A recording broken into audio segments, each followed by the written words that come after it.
This is the MD's Fantasy Football Show with Dan Mater. Giving you the X's and O's of all things fantasy.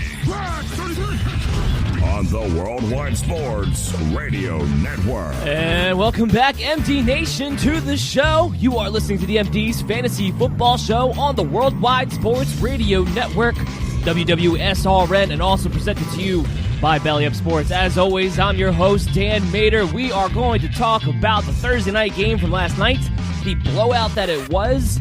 We're going to talk about the late window of games in Week 9, all the late afternoon games, the Sunday night game, the Monday night game that we have coming up for the week. Of course, we got the injury updates for you from the games that we talked about in yesterday's show, which you can always go back on your favorite streaming app or on WWSRN on iOS or the Worldwide Sports Radio Network on Android. And go ahead and check that out and watch that on our social media at BellyUpMDFF Show 2, keeping you up to date with all the player news update notifications there. We have so much to talk about in today's game.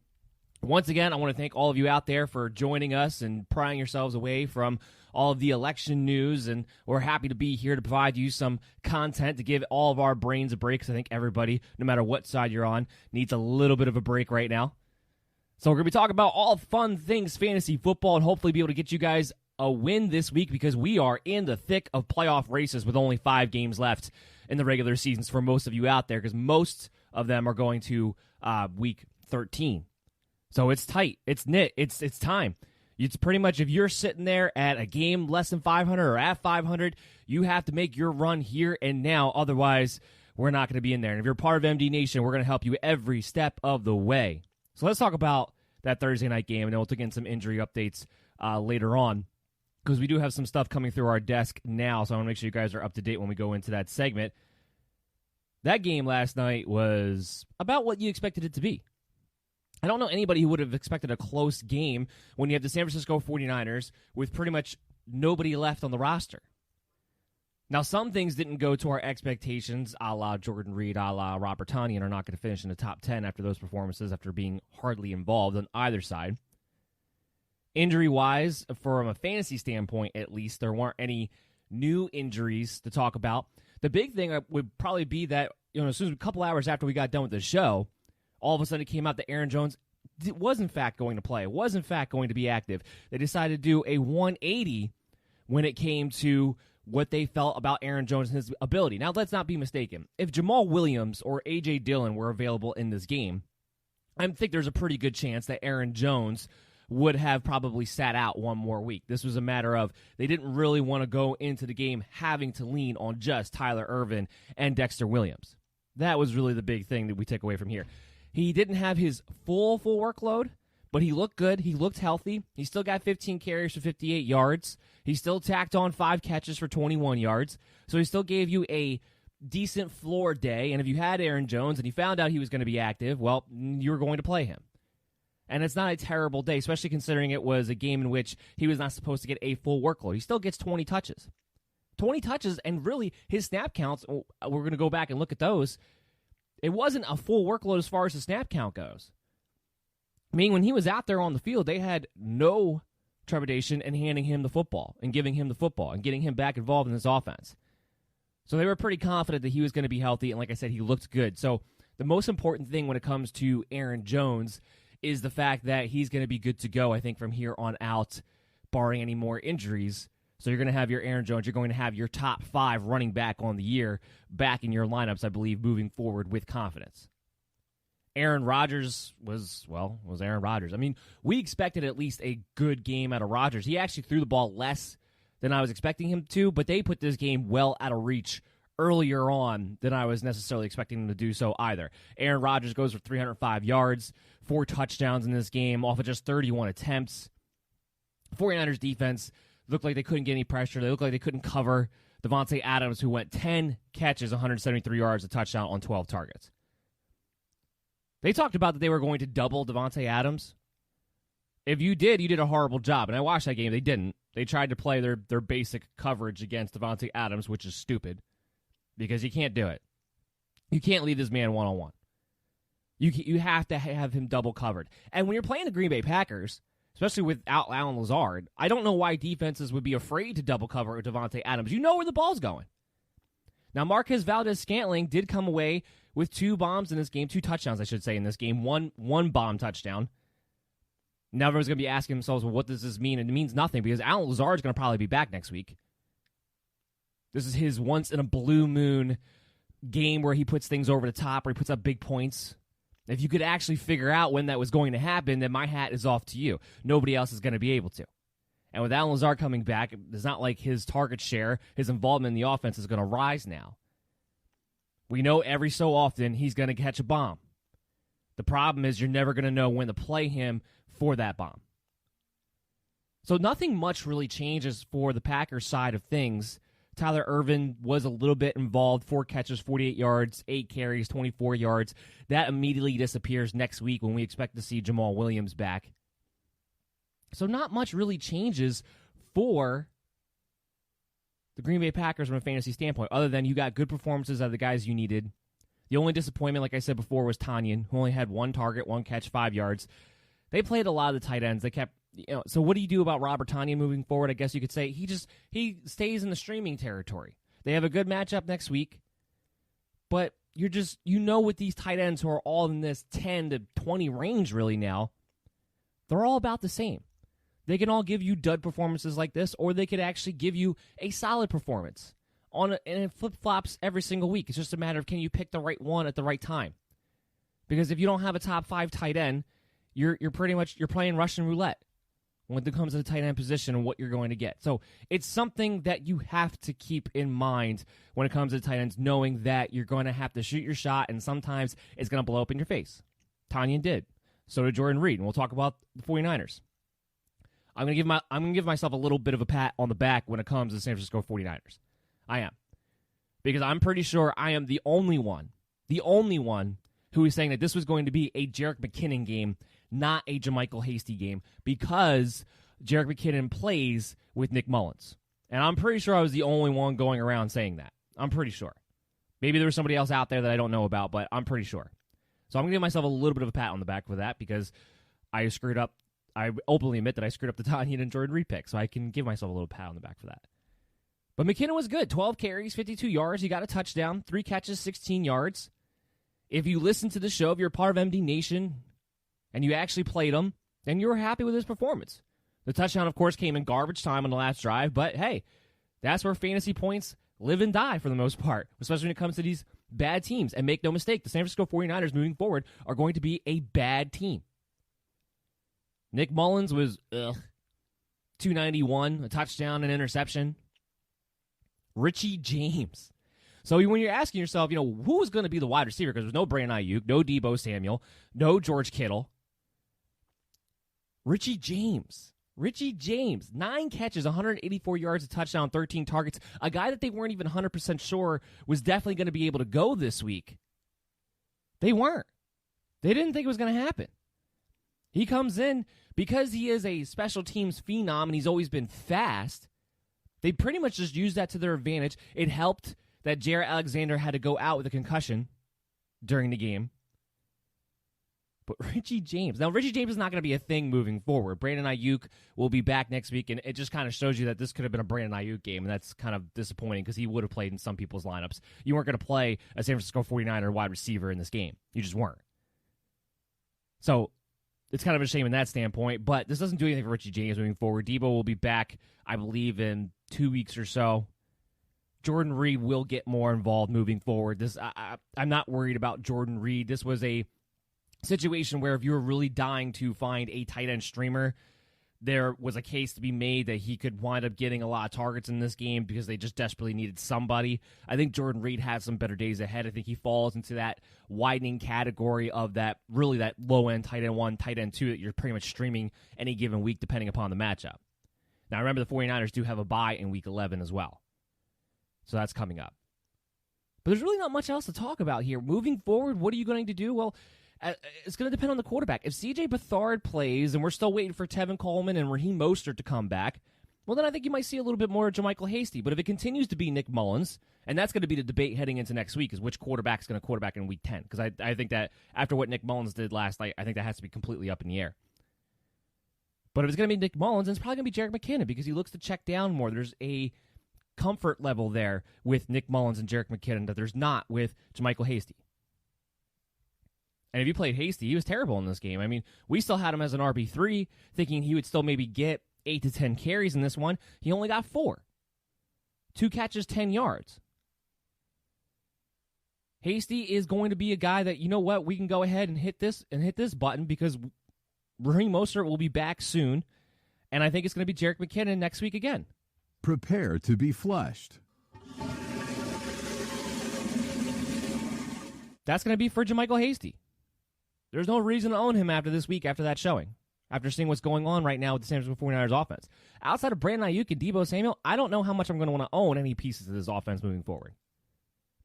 So that's going to wrap up the Thursday night recap. We can move off of that before we get into the late window game previews, which we're going to be talking about for the rest of the show.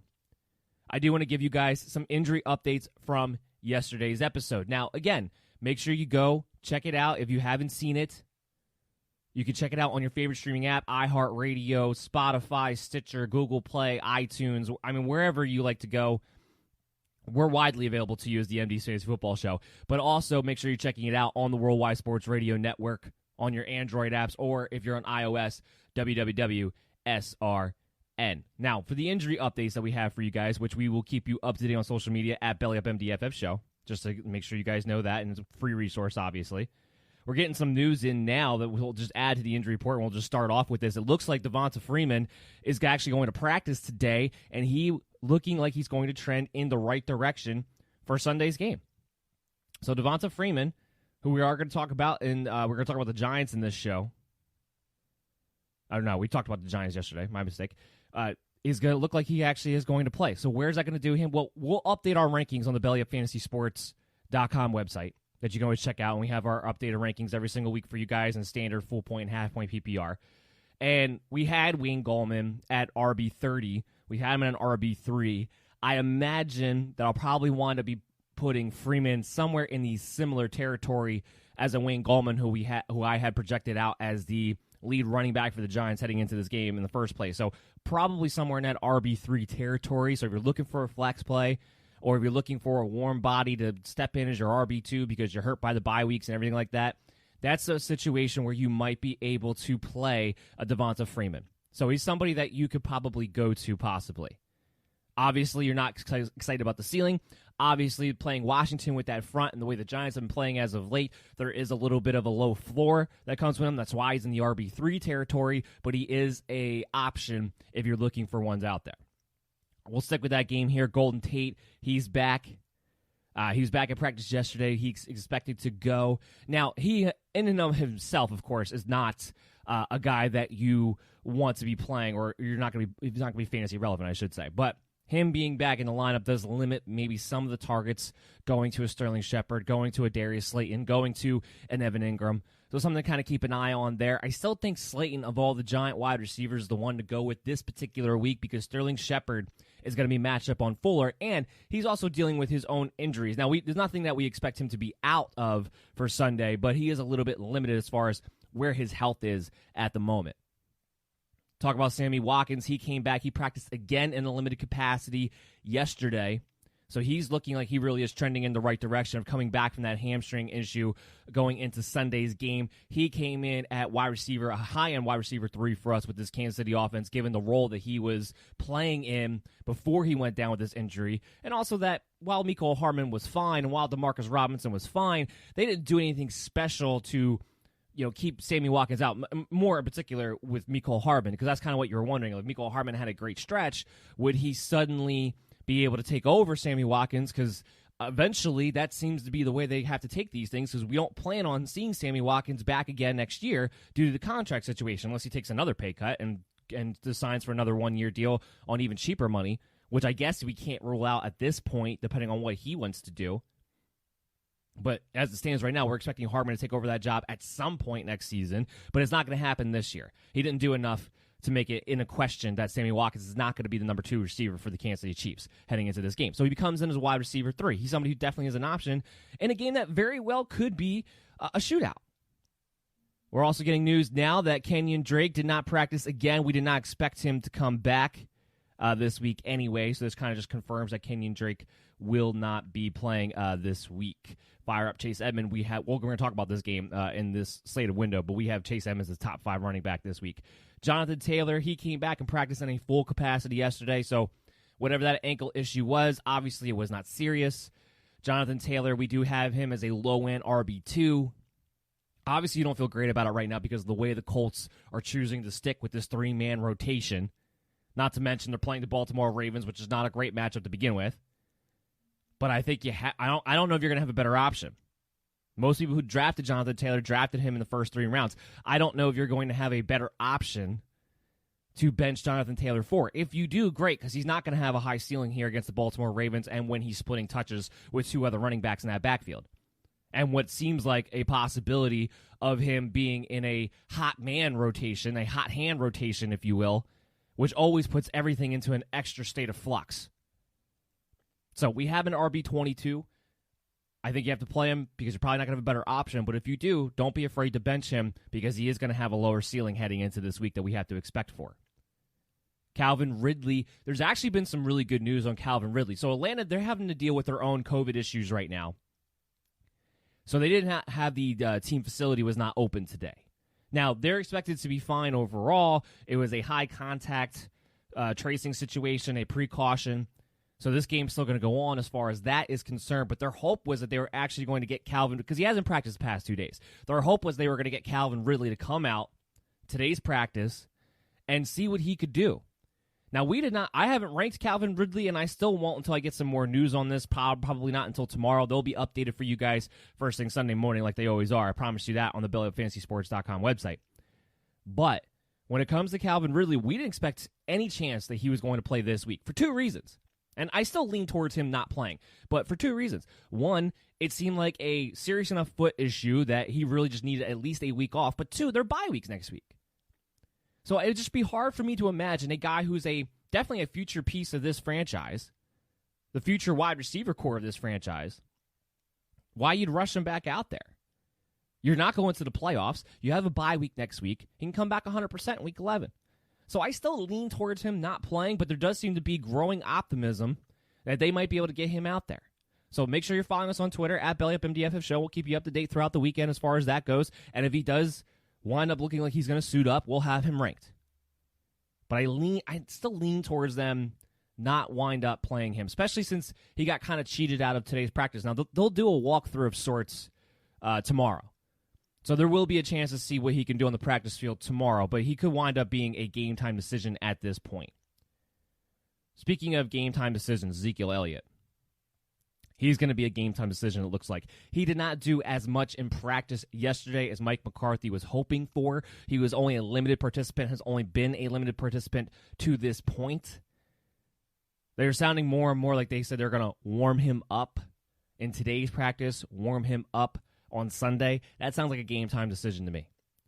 So if Tony Pollard, for whatever reason, is available out there on your waiver wires, and I'm not sure what the percentages are on his availability, but check your waiver wire. If he's available out there in your leagues, you got to pick him up. Now, part of it, you're not going to want to play. Let's say for a second Ezekiel Elliott misses this game. Pollard will probably come somewhere in the low-end RB2 range just because of pure volume. But with the way that the Cowboys have been playing, the fact that it's going to be either Garrett Gilbert or Cooper Rush at the quarterback position, the fact that their offensive line is still banged up, the fact that they're going to be playing against the Pittsburgh Steelers, who just traded for Avery Williamson to replace Devin Bush, so the opportunity to run on this team just went out the window. There's a lot of things working against you if you're sitting down in a situation hoping to play Tony Pollard if Ezekiel Elliott cannot go. There's a lot of things working against you in that situation. He will still probably, like I said, he'll still probably come in as a low-end RB2 because of the expected volume that we would want to see, especially when talking about half-point PPR leagues, full-point PPR leagues. We'll expect him to see him get quite a few receptions to kind of boost his floor level. If you're in standard leagues, though, it's going to be a little tricky. It's going to depend on what you have available to you. Now, you probably weren't depending, unless you're Ezekiel Elliott owner. If you're Ezekiel Elliott owner, you probably don't have a better option. But if you're not, and you're able to get Tony Pollard, well, then you probably weren't expecting to use Tony Pollard anyway. So I would look at what your roster construction is because there is going to be a low ceiling given all the circumstances, all the variables heading into this game around the Dallas Cowboys and the running back unit. I mean, even Ezekiel Elliott, we had ranked as a mid to low level RB2 for this game.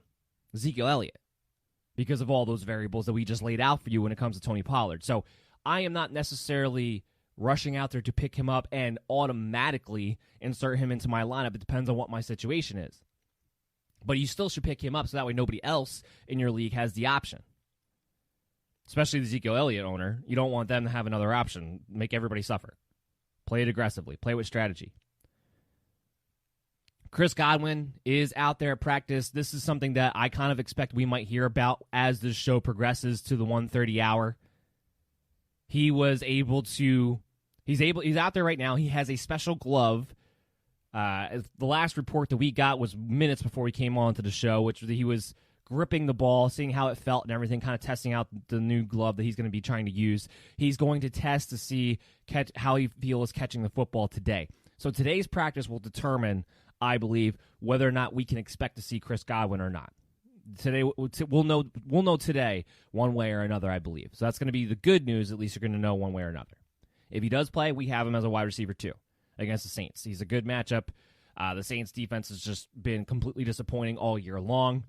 And Tampa Bay's offense will be moving full throttle. And yes, even with Antonio Brown being out there, because if Chris Godwin plays, I think the snap share for Antonio Brown will actually be a little bit limited. I don't think he's going to go out there and just be out there on the field the same amount of time as a Mike Evans and a Chris Godwin the first game that he's back for. It's still been, a year and a half, 2 years now since Antonio Brown has played. I don't think he's going to come out there and get 95% of the snaps. That's just not going to happen, especially if Chris Godwin plays. Now, if he doesn't play, I think there is an argument to be made that Brown could be a flex consideration because he probably would play a significant amount in that scenario, and he would have the better mismatch because Mike Evans will be seeing Marshawn Lattimore again for most of this game. But I'm leaning towards Chris Godwin actually finding a way to suit up this week. It's a big divisional matchup. If any of their top horses can go, they're going to want them to go. Oh, and speak of the devil, we just got an update right now for Chris Godwin. See, I told you, right? I was hoping as this show went on. It's not as big of an update as I was hoping for, though, as I'm reading through it here. Bruce Arians talking about Chris Godwin's progress. He said we want to see how sore it is tomorrow, but he did catch the ball fine today. I would anticipate him probably playing. So there you go. Just as we're talking about Chris Godwin, perfect timing. Couldn't have done it better myself. Chris Godwin trending towards playing, did catch the ball. We'll test how sore he is tomorrow. And, of course, you're going to want to take a barometer of that and keep your ear to the grindstone at BellyUpMDFF Show on Twitter. But it looks like Chris Godwin is going to play after all. So good news there. All right, so now we move on into Tim Patrick, Denver Broncos wide receiver, the guy who's been leading the way, the guy who's been playing the Courtland Sutton role. He was limited. He's trending towards being able to go. And if he can go against the Atlanta Falcons, we do have him ranked to play. Because I was expecting him to be able to make a return for this game.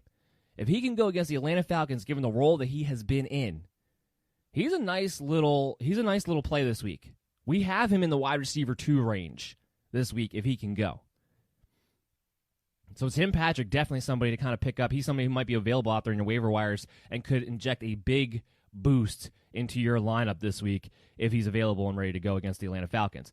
John Brown did come back to practice in full capacity on Thursday, as we expected him to. We knew that the Wednesday off was just a veteran day.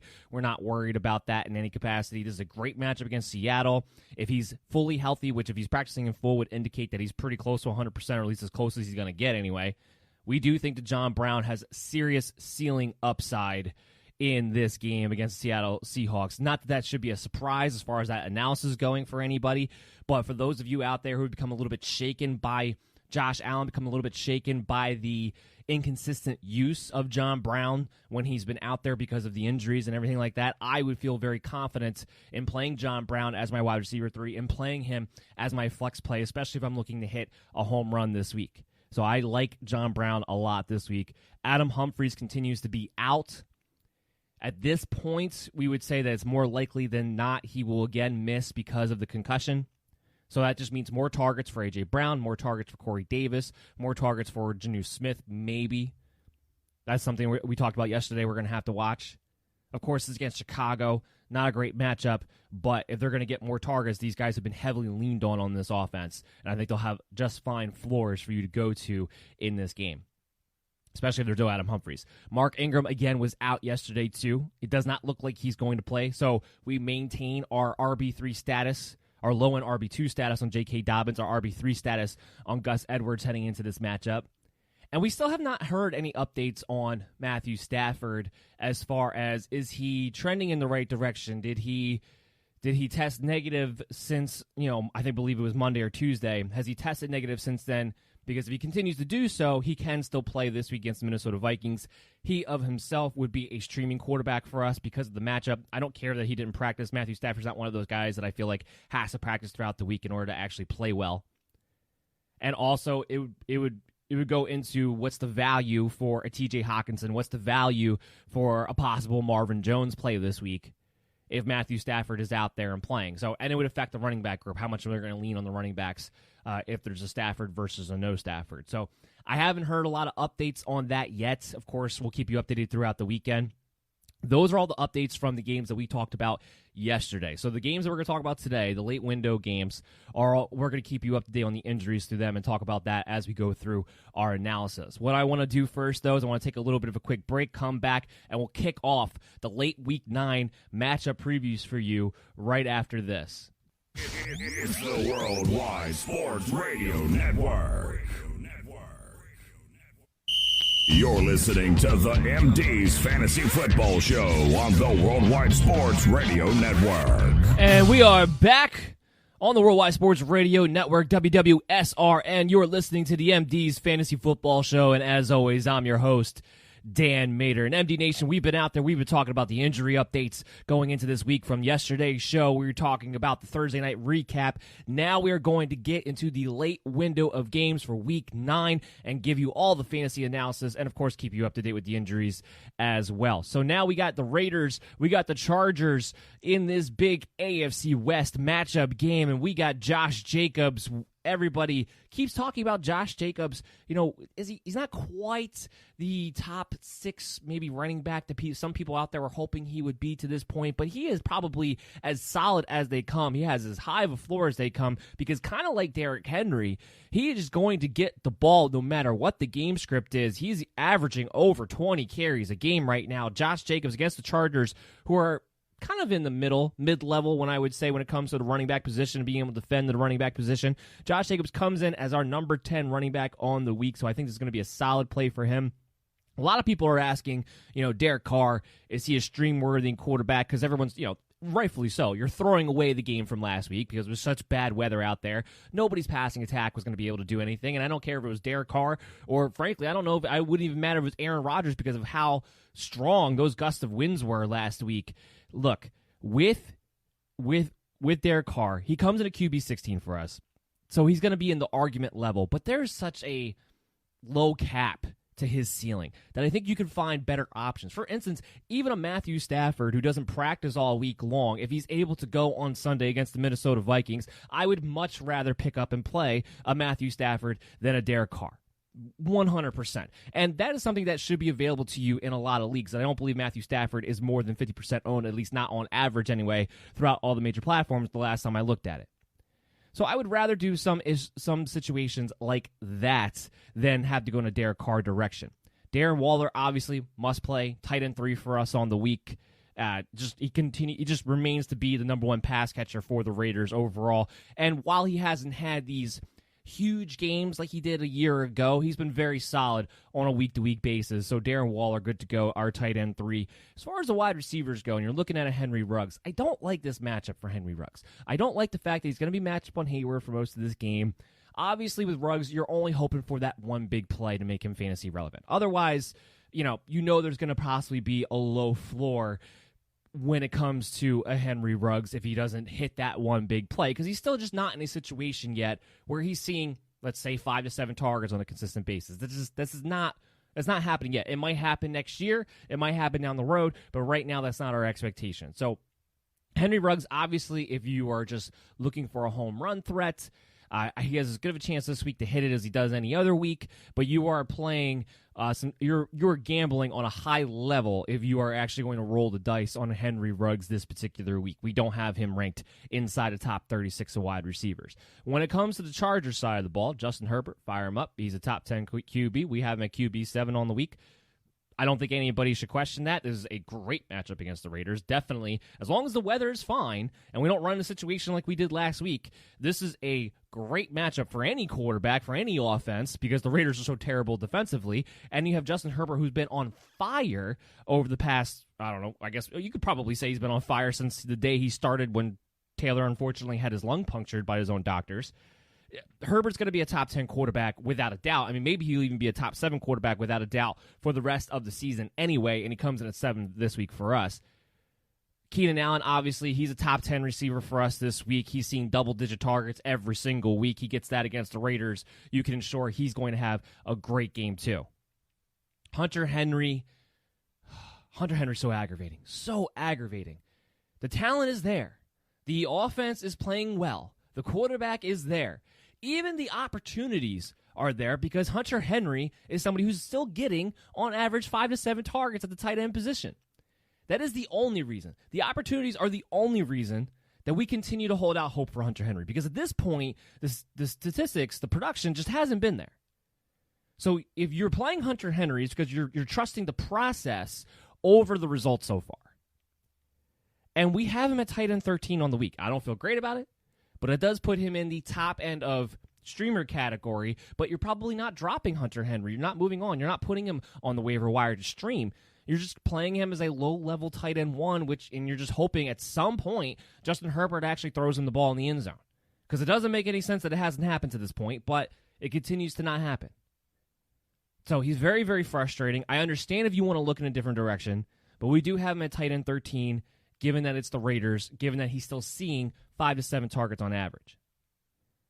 The real question with the Chargers, and Mike Williams, I'll just touch him quickly, wide receiver 38, so yes, he's a considerable flex play.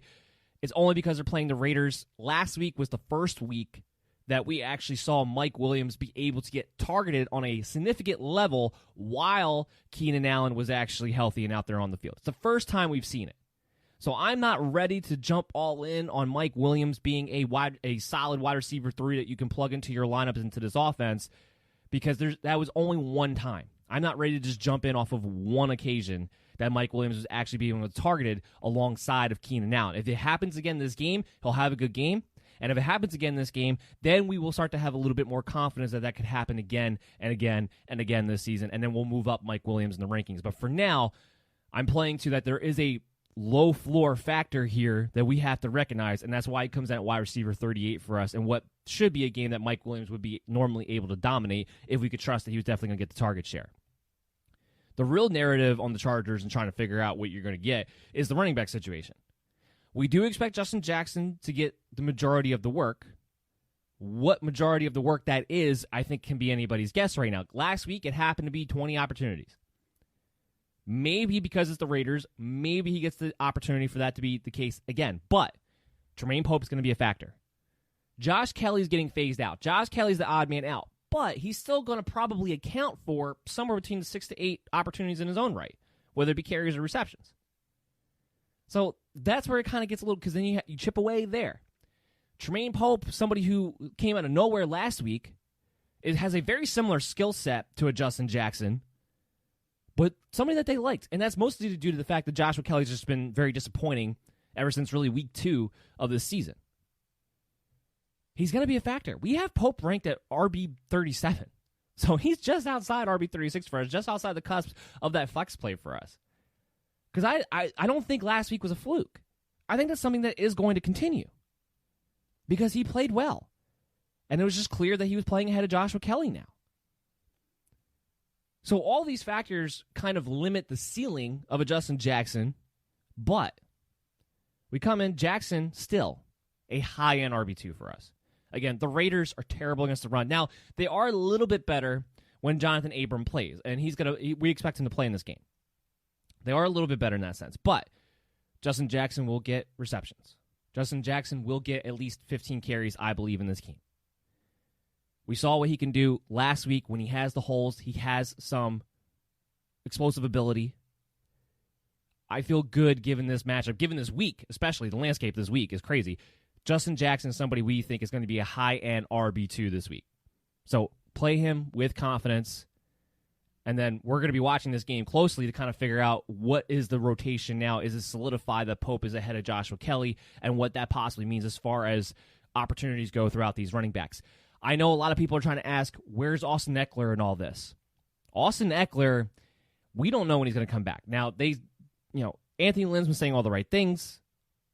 Austin Eckler, he is progressing well. He's rehabbing well. We might see him sooner rather than later. That's something that has changed now this week from what it was a week ago, where it was later rather than sooner.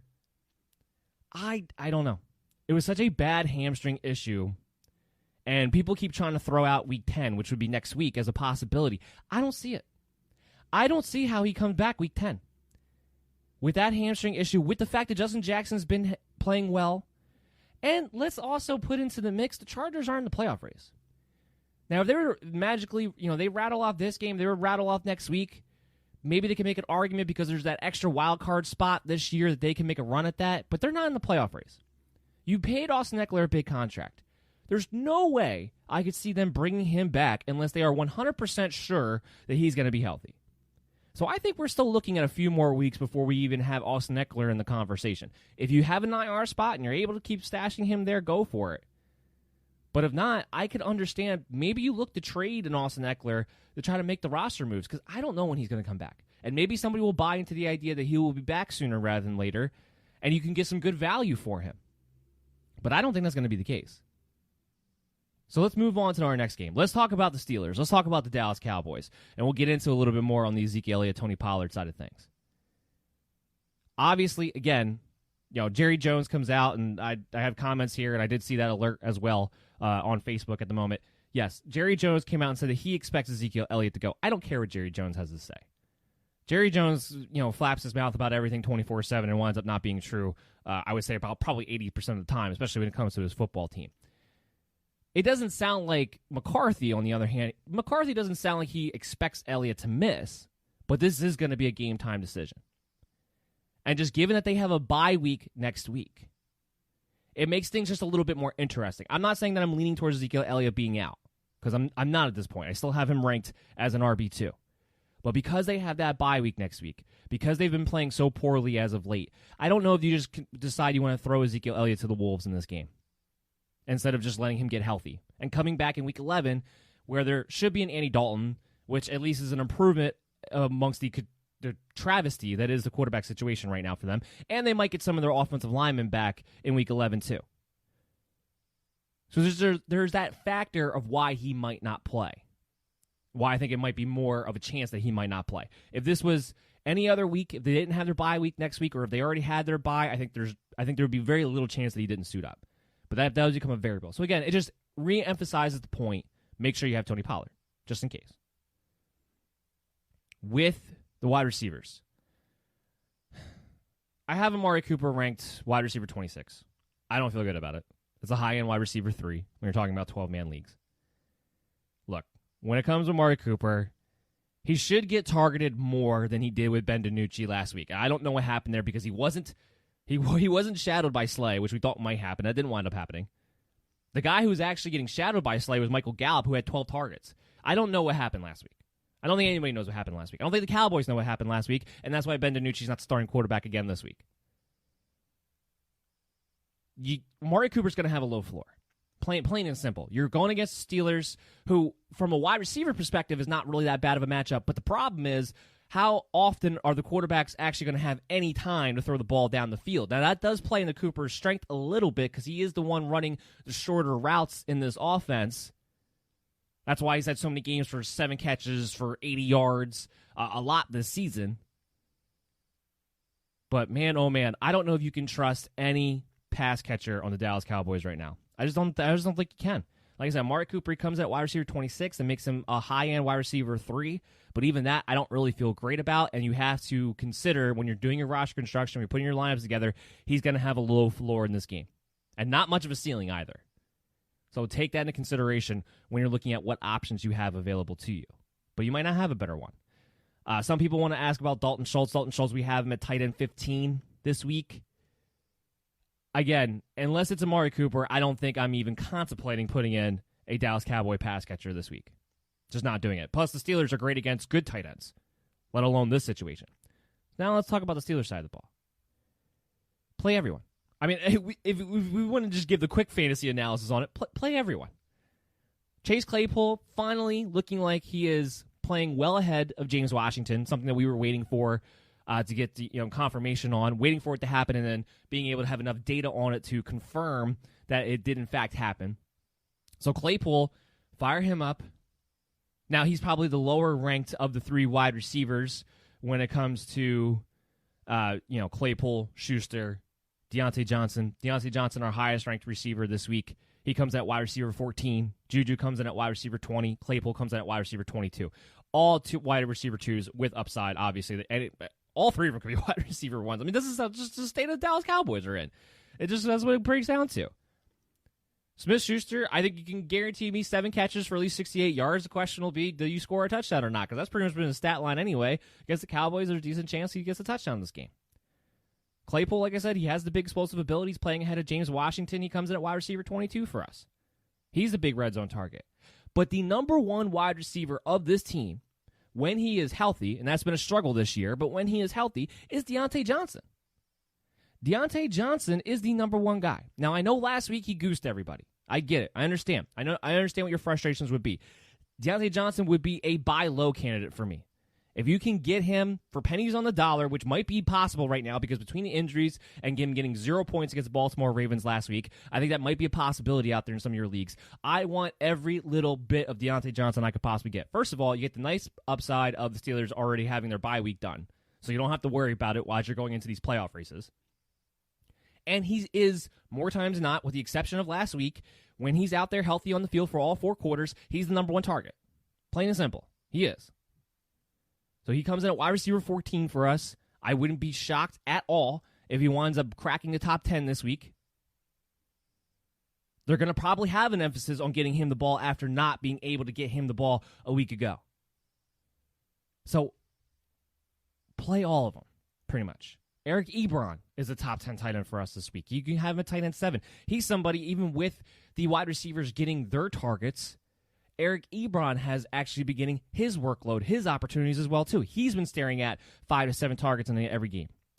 And he's been getting touchdowns lately, too. Eric Ebron, tight end 7. Play him. James Conner is going to be an RB1 this week. We have an RB7 overall. Top 10 guy. Not that you were going to bench any of these people, but just to kind of give you an idea of what our expectations are, what our ceilings are for this game, we believe James Conner will be an RB1 this week. Without a doubt. Figure Steelers get up big. They'll let Connor work out the clock. We might see a little bit of Benny Snell this week, too, because I think there's a real chance we're going to see maybe all the fourth quarter, or at least part of the fourth quarter, we're going to see the backups of the Steelers come in, because I expect this to be a blowout. 100% expect this to be a blowout. Ben Roethlisberger, QB9. We have him a top 10 quarterback. He's a top streamer for us for this week. I know he hasn't been great, but Dallas makes a lot of guys look really good. And when you have this many weapons in this kind of a matchup, I don't see how he doesn't finish inside the top 10. I just don't see it. So Ben Roethlisberger, fire him up. Fire him up. He's a good option this week. Let's move into the Miami Dolphins. Let's talk about the Arizona Cardinals. Tua Tagovailoa. Obviously, fantasy purposes, we're not telling you to play him. He's QB20 for us on the week. The question is, what do you do about the rest of the pass catchers? Because there should be high volume when it comes to the Dolphins this week. There should be. You're not going to have Gaskin. It doesn't look like you're going to have Breida, and that's something we're going to have to update on our rankings. So we still have Breida ranked. We'll have that updated for you late Saturday night, Sunday morning. You're going to be leaning on Jordan Howard, who's been a healthy scratch for, I believe, 3 weeks now. You're going to be leaning on DeAndre Washington, who you literally just traded for this week. The running game's not going to be a thing for the Dolphins. It's just not. There's going to be high volume for the rookie quarterback in this game, which leads me to Devontae Parker. Devontae Parker comes in at wide receiver 31 for us, leaning on the idea that there's going to have to be high volume, that the Dolphins are going to have to throw the ball to move the ball in this matchup. I'm not worried about Patrick Peterson so much. He's not the same corner he used to be. What I am a little concerned about, though, and this plays to Parker possibly having a low floor, I'm a little concerned that because it's Patrick Peterson, Tua Tagovailoa may choose to target Preston Williams on the other side. He may choose just to go away from him, which is what my fear is a little bit when it comes to Parker. But if they're going to have the volume I expect them to have, and I expect at least 35 pass attempts in this game for Tua, if not 40, given the circumstances around their running game, and that Arizona has a real shot here to run up the score. I know Dolphins defense have been playing well, but I think coming out of the bye, I think Arizona's offense, with now Chase Edmonds coming out, is going to look actually a little bit more efficient. It's going to look a little bit more explosive.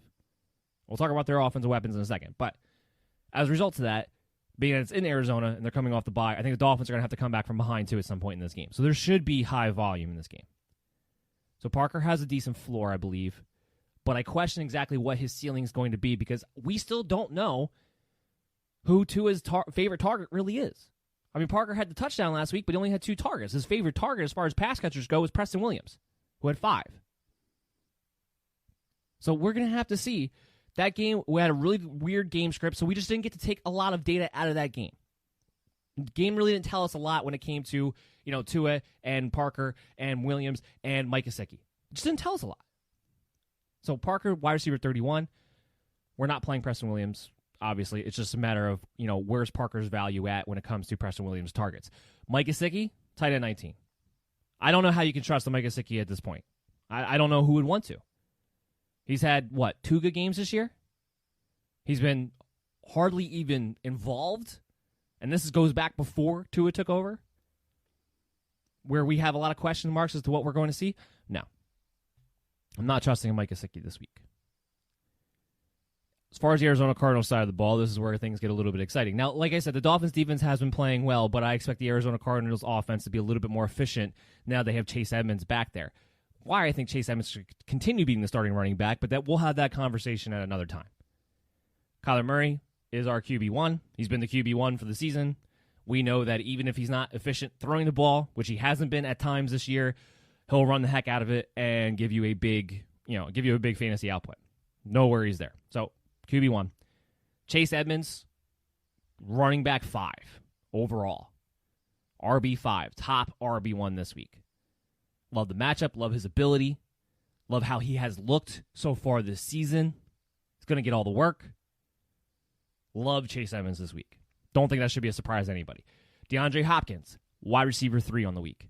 We know that DeAndre Hopkins has a better than 50% chance of getting double-digit targets almost every single week. He's kind of on the Keenan Allen thing right now where he's just, they're going to get double-digit targets. And being how good they are, and when they have games like this where, yes, Miami's secondary is decent, but they, whether Byron Jones or Xavier Howard, whoever they want to throw out there, there's nobody that I feel like has the capability of actually taking away a DeAndre Hopkins. So I expect double-digit targets. I expect a high floor. I expect a great ceiling. DeAndre Hopkins, wide receiver 3. I think the question is, can you play Christian Kirk on the backside, who, going into the bye week, had 5 touchdowns in 3 games. 5 touchdowns in 3 games out of Christian Kirk. Now, he has definitely established himself as somebody who needs to be owned everywhere. I think the question is, when are you feeling comfortable playing him? I have him at wide receiver 43 this week, which puts him in the low-end conversation of the flex territory. I don't know if I'm looking to play him necessarily against the Dolphins, but here's what I will say. If you're looking at your rosters and you're like, look, I need somebody who at least has some upside. I need somebody who can take me over the top and at least has the potential to win me the week because, I have this guy on bye or I have this guy injured or the matchup that I'm playing against, hey, this guy has me outgunned.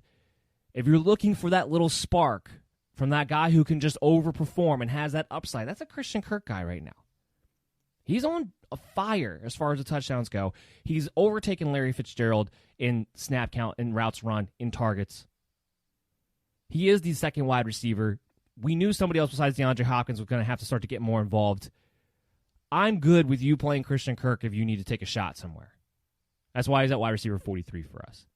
And that might even be a little bit too low because he has some big upside. Let's move on here. Let's move into the Saints, Tampa Bay, Sunday night. Talking about a game that everyone's looking forward to. To me, it's the game of the week. Let's talk about the Saints first, because there's a lot of injuries here that we have to get through. Drew Brees might be a little bit more banged up than we all realize with his shoulder issue that he's going through right now. Now, they expect him to play. He's been limited in practice. But from what I understand yesterday, he was working off to the side more than not. So Drew Brees might be a little bit banged up in this game. But we do, at this point, expect him to go.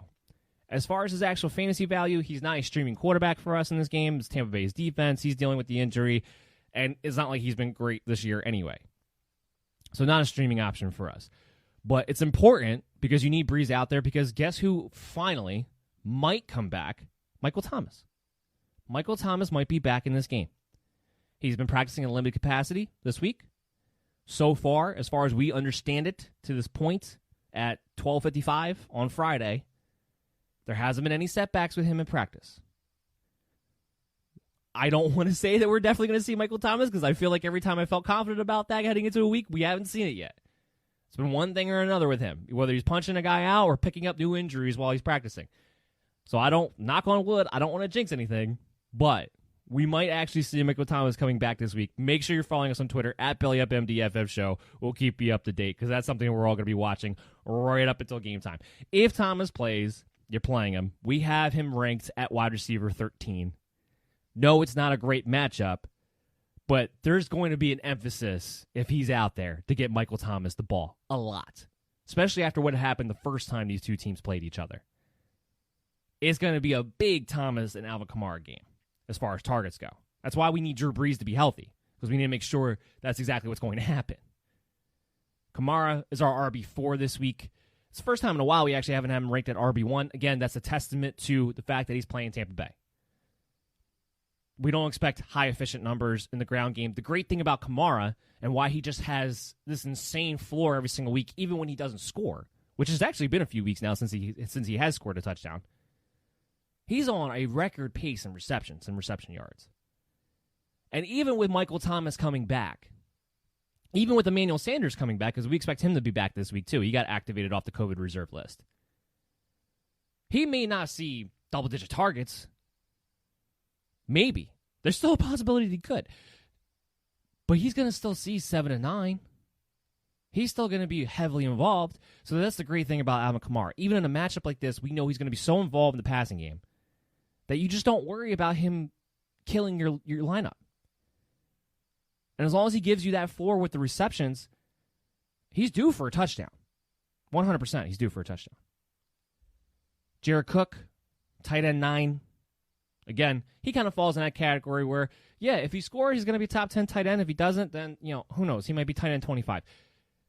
There's a long list of guys like that. He has been getting targeted in the red zone. He has been getting a target a lot overall, which I think has been a little bit disappointing, especially since there's been no Michael Thomas. We kind of expected him to be more involved between the 20s.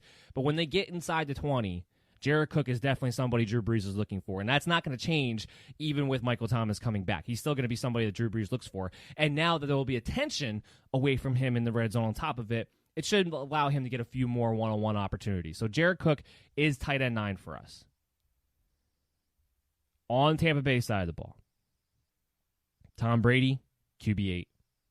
We're finally going to see, we talked about it earlier in the show, it looks like we're going to see Chris Godwin, at least it's trending in that direction right now.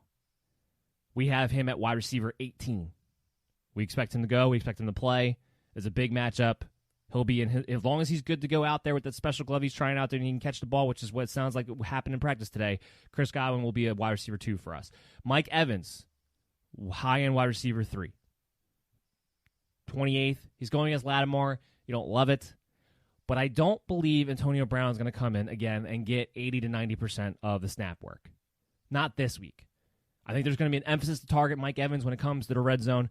That touchdown capability is what keeps him at a wide receiver 3, even going up against Lattimore for most of this game.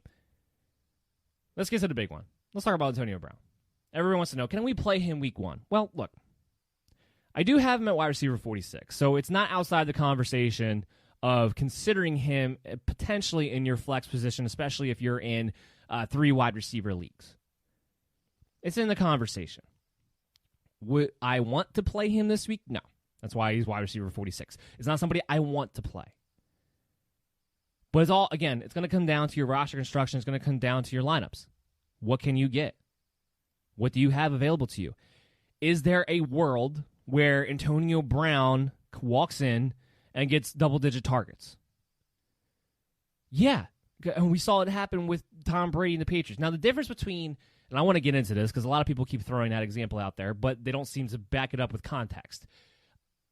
When the Patriots had Antonio Brown for that 1 week and he was targeted double-digit times after only being out there 1 week with Tom Brady, that's what everybody kind of keeps going back to, they had no one out there. Josh Gordon was hurt. Julian Edelman was hurt. There was no other receiver to go to. That was why Tom Brady needed Antonio Brown so badly. So add the context to what happened that week. I don't believe he's going to come out and play 80% of the snaps. I think he will be limited. So I don't want to play Antonio Brown if I can help it. But the weird thing is, because it's Antonio Brown, because it's Tampa Bay's offense and the way they've been playing as of late, the way Tom Brady especially has been playing as of late, he does enter the conversation of a possible option depending on what you're looking at. But we haven't wide receiver 46, so there should be better options out there for you. I'd rather play Christian Kirk than Antonio Brown this week, for instance. Rob Gronkowski comes in tight end 2 for us. I believe he was tight end 2 for us last week. He continues to be tight end 2 for us this week. He's been very consistent. He's a guy he's on a touchdown streak right now. He's playing more and more. He's playing a lot. I can't believe how much Rob Gronkowski is playing. I don't think I ever expected Rob Gronkowski at any point. And I know the O.J. Howard, injury definitely plays into this and why it's happening now, but I don't think I ever expected him to play 90% of the snaps this season at any point. That's what's happening right now. He's back to being like out in the field. Now, is he the explosive Rob Gronkowski from a few years ago? No, but he's a heck of a player right now. If you picked him up and we're going through the streaming tight end situation, I think you have a top 5 tight end in your hands the rest of the season, without a doubt. So we're playing Rob Gronkowski as our tight end too. Let's talk about the Monday night game. Let's talk about this snoozer fest. Let's talk about this brutalness, this ugliness. Oh, I am getting a little bit of an update, though. First, hold on. Randall Cobb returned to practice after missing Wednesday with a non-COVID-related illness. Just wanted to make that clear to you guys. So Randall Cobb will be back in the mix, and it wasn't COVID that he missed in the first place. That's always important to note right now, because Houston has been dealing with some of their own COVID issues, along with, it seems like, half the league at this point anyway. All right, so now let's go back. Let's talk about this Monday night game. Okay, so before we actually talk about this Monday night, let me go on a little bit of a tangent here, just to get this off my chest. Why can the NFL not flex out Monday night games? Who wants to watch the Patriots and the Jets on Monday Night Football? Even if you're a Patriot fan, even if you're a Jet fan, you have to admit they have no business being on the Monday night. None. It's terrible. I'm tired of these Thursday night games and these Monday night games just being awful matchups that seemingly, for whatever reason, whoever does the scheduling, however they have it set up, whatever the policy is, they won't flex them out. They'll flex out games on Sundays. They'll flex out a Sunday night game from time to time, but they won't do it when it's a Monday or a Thursday. Now, Thursday I kind of get to some degree because there's a whole issue there with, days in between teams playing. You want to be prepared for that, beforehand. So I get Thursday to some degree. But Monday night, that shouldn't be a difficult thing. It's something I had to get off my chest. But let's actually get into the fantasy analysis of it. Cam Newton, are you a streaming quarterback against the New York Jets? The answer to that is yes. Do I feel great about it? No. Is there a high ceiling? Not necessarily. But do I believe Cam Newton will have a good opportunity to be able to get his rushing touchdown, which is basically what you're counting on when you're playing Cam Newton for his fantasy value? The answer to that question is 100% yes. There's a great chance that he can get a rushing touchdown and have good rushing numbers against the Jets this week. Now, wide receiver-wise, because we'll get to the running backs in a second. Wide receiver-wise, I'm not looking to play anyone. If you're in a really deep league and you're in a PPR league and you're just trying to find an option out there who might be involved, Jacoby Myers is that guy. He had double-digit targets last week. He's playing more of the slot role. We thought maybe it would be Damiere Byrd would be the number one target because he's actually been out there on the field with no Julian Edelman, no N'Keal Harry. but it's actually been Jacoby Myers. Now, there is some chance, from what I understand, that N'Keal Harry could suit up in this game. But he hasn't been good. He hasn't been targeted a lot. And I do understand that if N'Keal Harry comes out there, I think the overall narrative, the overall idea would be that he would be the number one targeted wide receiver. I don't actually think that would be the case because of the role that he would be playing versus the role of a Jacoby Myers, who's been playing more in the slot. So I think Myers is actually going to be that security blanket. He's going to be what we hoped Julian Edelman would be this season.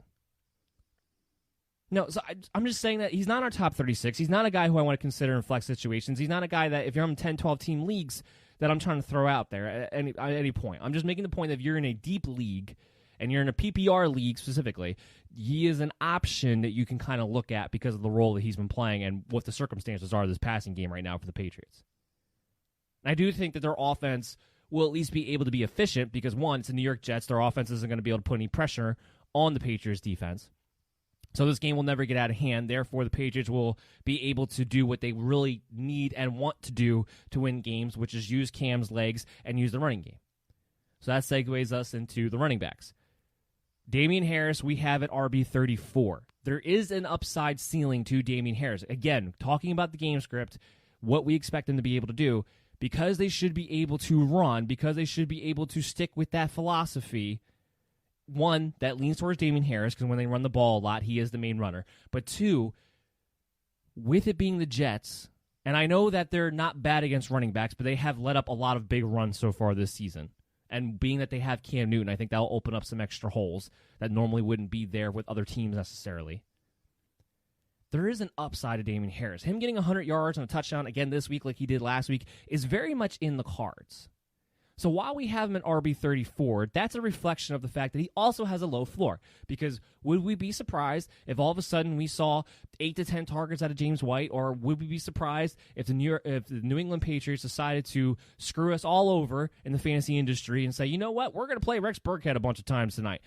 No, that wouldn't be a surprise. We all know this with the Patriots. That's why Damian Harris comes out at 34, because that has to be a factor when you're looking at what his floor could potentially be. But this is a game script that should set up in favor of a Damian Harris this week, just from a logical standpoint. That hasn't always come to fruition when trying to examine the running back field of New England Patriots, but that's where it should be. That's what it could be this week. So I'm more confident than not to take the chance on playing a Damian Harris if he's somebody that I need an option for, and playing him as a RB3, a flex play, or my fill-in RB2, depending on what your roster situation is. So Cam Newton, Damian Harris, I'm okay playing them. I don't want to have to play anybody else on the Patriots. The Jets side of things, Jamison Crowder, he is limited. There's actually some hope that he's going to be able to go. We know that if he goes, he's looking at double-digit targets, so he's looking at, if nothing else, a high floor. We have him at wide receiver 34 on the week.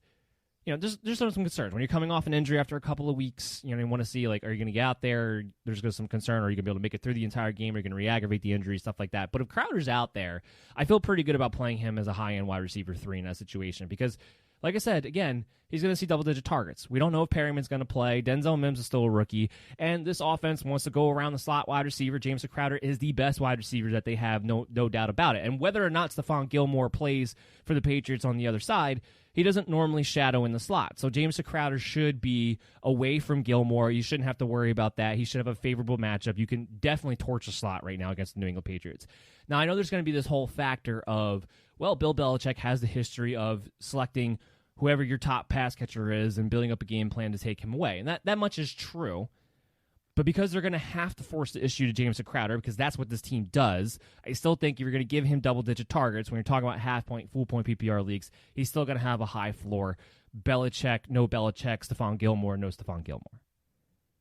Outside of that, again, when it comes to the Jets, I'm not playing anybody who's not named Jamison Crowder, period. So what we're going to do now, we're going to take a quick break, come back on the other side. I have a few extra mailbag questions. We actually have a full segment worth of mailbag questions that we're going to talk about to cap off the show. So make sure you guys stay tuned, and we'll be right back with you right after this. It's the Worldwide Sports Radio Network. You're listening to the MD's Fantasy Football Show on the Worldwide Sports Radio Network. And we are back, MD Nation. Of course, you're listening to the MD's Fantasy Football Show on the Worldwide Sports Radio Network, WWSRN, presented to you by Belly Up Sports. As always, I'm your host, Dan Mader. We talked about the Thursday night recap in the beginning of the show. We talked about the injury updates from yesterday's episode that you can go ahead and check out in your favorite streaming app. We talked about all the games, all the late window games for the Sunday afternoon, for Sunday night, for Monday night, and all those injury updates and our fantasy expectations there. And now it is time for you guys. It's for you, the fans. This is for MD Nation. This is for the mailbag segment. You guys, all you have to do to ever get your question possibly picked to be on the mailbag segment is to hit us up on social media at BellyUpMDFF Show on Twitter, on Facebook, and ask us a fantasy football question, make a comment. You can even go off on a rant. We'll talk about that too. And even if you don't get picked to be put on the show, we will definitely answer you back. We will always be here to help you guys at MD Nation become winners in your fantasy football leagues every step of the way. So now it's time for the mailbag section. We have Alex, first up, asks Mike Williams or DJ Chark. So we do have DJ Chark ranked ahead of Mike Williams this week, not by a lot. I believe we have Chark in the 33-34 range. I don't have it in front of me right at this moment, but he is in that wide receiver 3 territory, while we have Mike Williams that we just talked about is wide receiver 38. Look, it's close. Like I said again, when it comes to Mike Williams, we only have one game of proof that he can be involved alongside a healthy Keenan Allen. Just one game. I know there's a lot that we have to unpack with the DJ Chark side of things that we talked about that game in yesterday's show. Jake Luton, 6th-round rookie quarterback coming in. It's a great matchup against Houston. That's the only thing that really gives us any confidence that DJ Chark can actually be a wide receiver 3 for this game. It definitely has a low floor possibility given the quarterback situation. On one hand, Jacksonville went into the bye pretty much knowing that Jake Luton was going to be the quarterback. So there is a little bit extra preparation than, let's say, what we saw out of Ben DiNucci, which is immediately what you think of when you think 6th-round rookie quarterback coming in a spot start in the middle of the season for a injured starting quarterback. Although in the Jaguars case, it kind of sounded like they wanted to move on from Gardner Minshew either way. Because they keep, Marone's already talked about how when Minshew is healthy, he still hasn't said that he'll definitely get his job back. He's kind of put that out there in the open now. So whether it was the injury or just Doug Marrone, I don't know if we're going to see Gardner Minshew. I don't know if he's going to play this week regardless. With Jake Luton, there obviously, like I said, there becomes a lot of variables as far as Chark having a low floor. But because it's the Houston Texans, and because it is a rookie quarterback, Chark should be the number 1 target. He should be the first read. It's not going to be Shenault. It's not going to be Keelan Cole, excuse me. It's going to be DJ Chark. And I know he's been disappointing to this point. And the target share with Minshew was kind of inconsistent at best. But against Houston, a game in which Jacksonville is going to have to throw the ball at least a lot in the second half, if nothing else, if he can't do it this week, if you can't play him this week, I don't know if you can play him again the rest of the season. And not to say that should be a reason why you definitely start him over, let's say, a Mike Williams against the Raiders. But I expect there to be a game plan coming out of the bye for a DJ Chark. I expect there to be a game plan that's going to be featured around him in the passing game and making things simple as possible for a 6th-round rookie quarterback. And that means going to his first read often. So I think there's a floor for Chark here, where Mike Williams, again, it's a question of, are you going to do what you did last week, or are we going to go back to Williams gets 3 to 4 targets because Keenan Allen's getting 15? And I think that is a more likely scenario than Chark not being involved in this offensive game plan against Houston, in a game in which they're going to have to come back from behind that should have garbage points available to them. So we would lean toward DJ Chark over Mike Williams this week. Buzz asks us, Marvin Jones or Brandon Ayuk rest of season? Brandon Ayuk. This shouldn't really be too much of a question. It's not like Kenny Galladay's out for the entire year, first and foremost. So he might even be back as soon as next week. We're not sure about that yet, but he could be back sooner rather than later. Marvin Jones hasn't even been that great when Kenny Galladay's been out.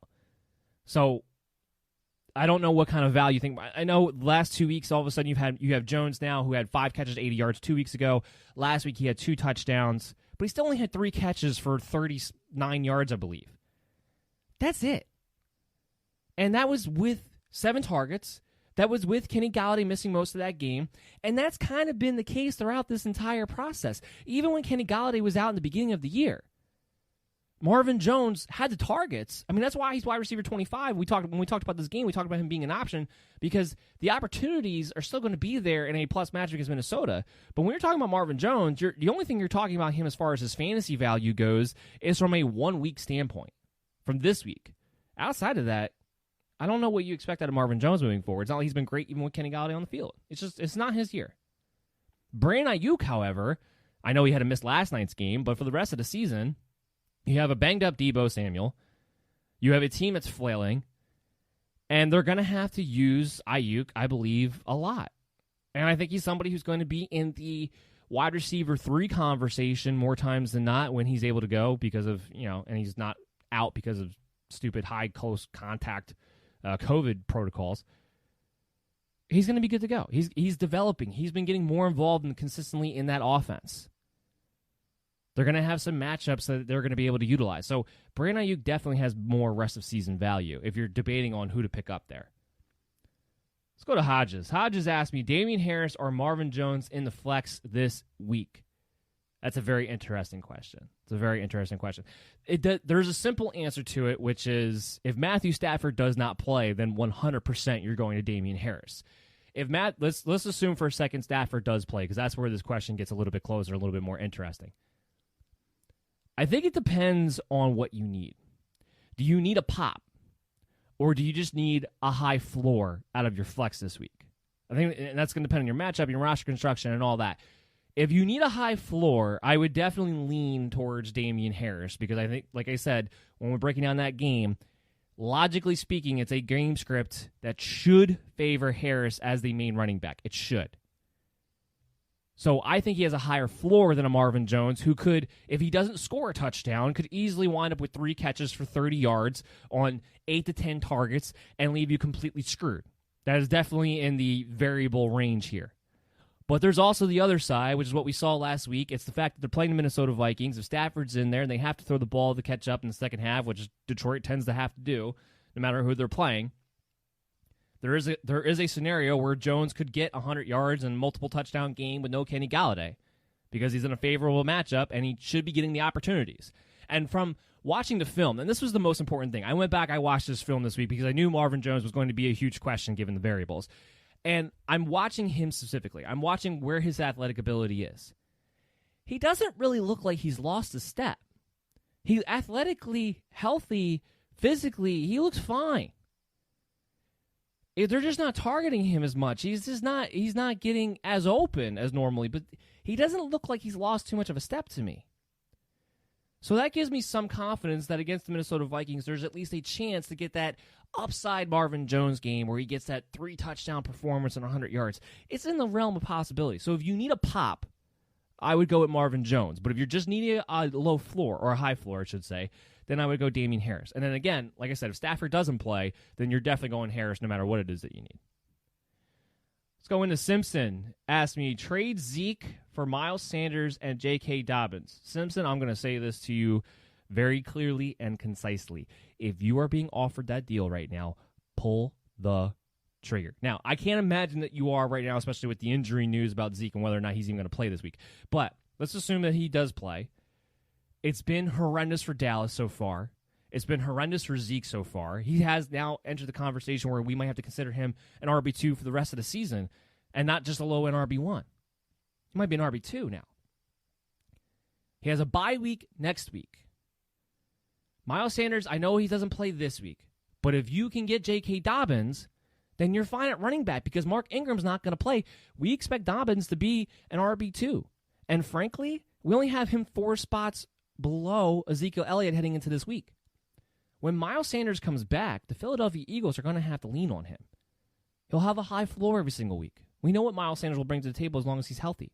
So if somebody is offering you that deal right now, or if somebody's willing to take that deal right now, pull the trigger. Ezekiel Elliott for Miles Sanders and J.K. Dobbins, there's no question here. Pull the trigger right now. And it's an unfortunate statement as far as where we are at with Ezekiel Elliott and the Dallas Cowboys, but that is a trade you have to make. Zeke, you don't have to just hold on to Zeke no matter what anymore. Livy, should I trade Mike Evans for Le'Veon and Stephon Diggs? Or should I trade Mike Evans and Le'Veon for Stephon Diggs? That makes a little bit more sense. I was going to say, who in the world would give you Bell and Stephon Diggs for Mike Evans right now? Okay, so that makes a little bit more sense. Mike Evans and Le'Veon Bell for Stephon Diggs. My answer to that question is unequivocally yes. Again, if somebody's willing to give you that deal, or if someone's proposing that deal to you, you're doing that trade. We talked about Antonio Brown. Look, for this week, do I expect Mike Evans to play ahead? Do I expect Mike Evans to have a better fantasy week? Yes, that's in our expectations. That's how we have that ranked. For the rest of the season, though, I worry about Mike Evans being the odd man out. We've talked about this in the past. With the addition of Antonio Brown, what his role will be compared to Chris Godwin's role in this offense, where Tom Brady's at in his career, and the fact that he hasn't really seemed to be able to get on the same page as Mike Evans even before adding Antonio Brown into this mix, on at least not on a consistent basis, and especially not when Chris Godwin's been out there. Mike Evans might wind up being the odd man out here. There's a very real chance that's going to wind up happening. And even if he doesn't, he's only been a wide receiver 3, even with Godwin not playing for the most part, even being, which should be the surefire wide receiver 1, he's only been a wide receiver 3 on a week-to-week basis. Stephon Diggs, on the other hand, while Josh Allen has been slipping back into bad habits, while their offense has suddenly sputtered a little bit, especially in the passing game as of late, Stephon Diggs has still had a high floor because he's still seeing double-digit targets on a consistent basis no matter what is going on in the offense. He had double-digit targets in a game where Josh Allen only threw the ball 18 times. Stephon Diggs is one of the safest wide receivers right now, and that's crazy to think because this is a guy who, for the most part in his career, was kind of like a Tyreek Hill where he might win you the week on his own, but he wasn't a guy that you expected consistent work out of every single week. You can expect that now because the target's all going to him, especially this week against Seattle. But obviously, when you're doing these trades, you're thinking about it from the rest of the season standpoint. Stephon Diggs very well could finish as a top 6 wide receiver. That's in the cards. Definitely a top 10. Mike Evans can't do that. And when you factor in the whole Le'Veon Bell thing to this, yes, it looks like he is, in fact, what we expected, or at least what I expected here on this show, that he would be on a almost 50% split with CEH. That is the case so far. But with Le'Veon Bell, we haven't seen the Chiefs actually utilize these running backs.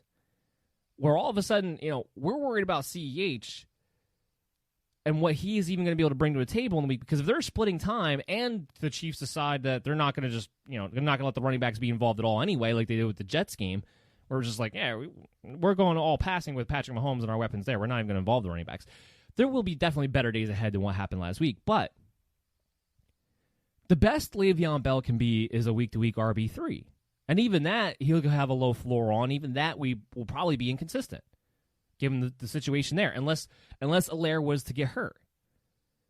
So if I give up a guy who is at best an RB3 the rest of the way, more like an RB4, a wide receiver 3, and you're going to give me a bona fide wide receiver 1 every single week, yeah, that shouldn't be a question. We are definitely pulling the trigger on that trade, Mike Evans, Le'Veon Bell, for a Stephon Diggs. Getting some alerts here, just a little quick update. A.J. Brown, who didn't practice on Thursday, is back at practice in full on Friday. That is something we've come to see with A.J. Brown. It seems like every single week he is going to just get Thursday off to maintain the knee status and everything. But they give their guys off on Thursdays rather than Wednesdays. Titans just do things a little bit differently. So last 3 weeks in a row, that's been the case. Now, A.J. Brown not practicing on Thursday is not a big deal. He's back at practice today just to kind of be able to confirm that. Jimmy Garoppolo will be reevaluated in 4 to 6 weeks. We don't expect him to be back. Kyle Shanahan did come out today and say that Nick Mullins is firmly the starting quarterback. So, again, that goes back to the fantasy analysis that we talked about earlier in the show. If Nick Mullins is starting quarterback, and we don't have a Raheem Mostert yet, we don't have a Tevin Coleman yet, Jerick McKinnon will continue to be the lead guy over JaMycal Hasty like we saw last night. That has been the case. Since Nick Mullins took over Jimmy Garoppolo, going back to the game on Sunday, it's been Jerick McKinnon paired up with Nick Mullins. So that will continue as long as Nick Mullins is a starting quarterback. That was why I said that I thought Jerick McKinnon was going to be the lead back over JaMycal Hasty going into the game yesterday, and I was the only one saying that because I recognize that those two seem to be a paired thing for whatever reason, but that seems to be the situation. So that kind of confirms that. We got a lot of news with the 49ers actually coming out, and good thing because this show is just about to end. Raheem Mostert and Deebo Samuel, Kyle Shanahan says, have a chance to return next week against the Saints. So you may have Mostert back next week. We may have Deebo back next week. Now, Deebo I don't think is somebody I'm going to be encouraging you guys to play. Of course, this is next week, so we'll go over the rankings then, and then I'll have a better idea for you guys. But off the top of my head, probably not. But Raheem Mostert will come back as being a high-end RB2 just because he's been so good when he's been out there, so explosive. Your hope is that he doesn't get another injury, but if he's out there against the Saints next week, he'll be a high-end RB2 and a possibility that you guys might finally get some running back help coming back. Now, it's a shame because if he does come back next week, he'll have to go on bye again in week 11, but we'll play that out as it goes a week from now.